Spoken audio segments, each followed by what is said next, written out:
Selamat datang di media pembelajaran SMAK 3 Penabur Jakarta dengan bidang studi biologi 12 IPA. Ya, kita akan masuki pembelajaran lanjut yaitu gametogenesis atau pembentukan sel gamet pada hewan yang hari ini kita bahas. Setelah mempelajari video ini diharapkan dapat menyebutkan perbedaan gametogenesis pada hewan jantan dan hewan betina. Sebelumnya diingatkan untuk mempelajari materi meiosis karena materi ini adalah lanjutan dari materi meiosis, jadi disarankan sudah membaca dan mengerti tentang pembelahan meiosis. Gametogenesis hewan jantan itu dimulai dari testis, di mana apabila testis atau buah zakar ini kita potong secara melintang, maka kita akan temukan satu daerah yang pada daerah paling luar pinggir, ya sebenarnya bukan luar, ya paling tepi, maaf, paling tepi sini ini ada sel yang namanya sel spermatogonium yang jumlah kromosomnya itu adalah 2N, ya. Kemudian nanti spermatogonium ini akan mengalami meiosis 1 sehingga akan terbentuk spermatosit sekunder, ya. Ini spermatosit sekunder yang jumlah kromosomnya adalah sudah menjadi N atau menjadi haploid. Kalau awalnya adalah 2N atau diploid, maka sekarang menjadi N atau haploid. Kemudian selanjutnya masing-masing spermatosit sekunder ini dia akan mengalami pembelahan meiosis yang kedua, ya, yang kedua ini. Kemudian akan dihasilkan masing-masing 2 buah sel. Ya, sel ini kita sebut dengan nama spermatid, kemudian jumlah kromosomnya N, ya. Dengan demikian dari meiosis 1 ke meiosis 2 jumlah kromosomnya itu tidak mengalami perubahan, ya. Nah, kemudian selanjutnya ini nanti spermatid akan berubah atau transformasi menjadi spermatozoa.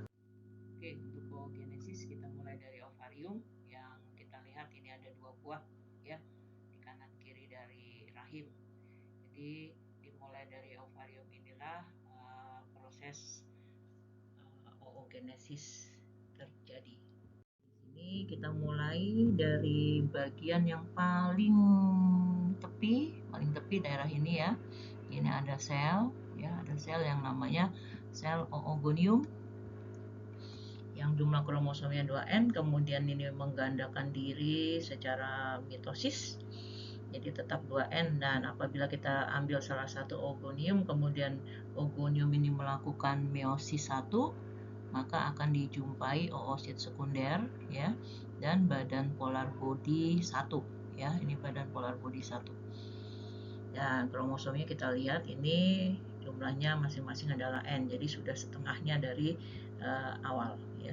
Kemudian selanjutnya masing-masing mengalami meiosis 2, ya. Untuk polar body 1 ini nanti akan membentuk masing-masing polar body 2, jadi ada 2 buah, ya.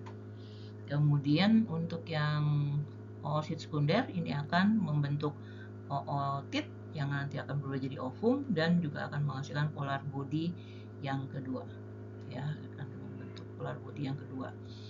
Jadi kalau ditanya berapakah polar body 2 terbentuk, ini nanti ada 3, ya, yang berasal dari pembelahan polar body 1 yaitu 2 buah, dan yang berasal dari pembelahan oosit sekunder yaitu 1, ya.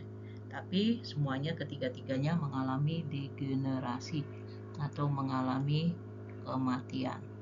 Jadi dari 1 itu yang bersifat fungsional, pada oogenesis hanya 1 buah sel, ya. Nah, jadi kita bisa lihat perbedaannya. Apa yang membedakan gametogenesis hewan jantan dan hewan betina? Nah, tolong buatkan tabelnya yang berisi tempat terjadinya, kemudian hasilnya apa, prosesnya bagaimana, kemudian jumlah sel yang fungsionalnya berapa, dan ukuran selnya berapa. Nah, ini nanti kalian masukkan ke dalam Google Classroom, ya. Nanti saya akan lihat hasilnya dan saya akan periksa. Nah, hari ini saya cukupkan materi ini. Semoga kita selalu sehat. Tuhan memberkati.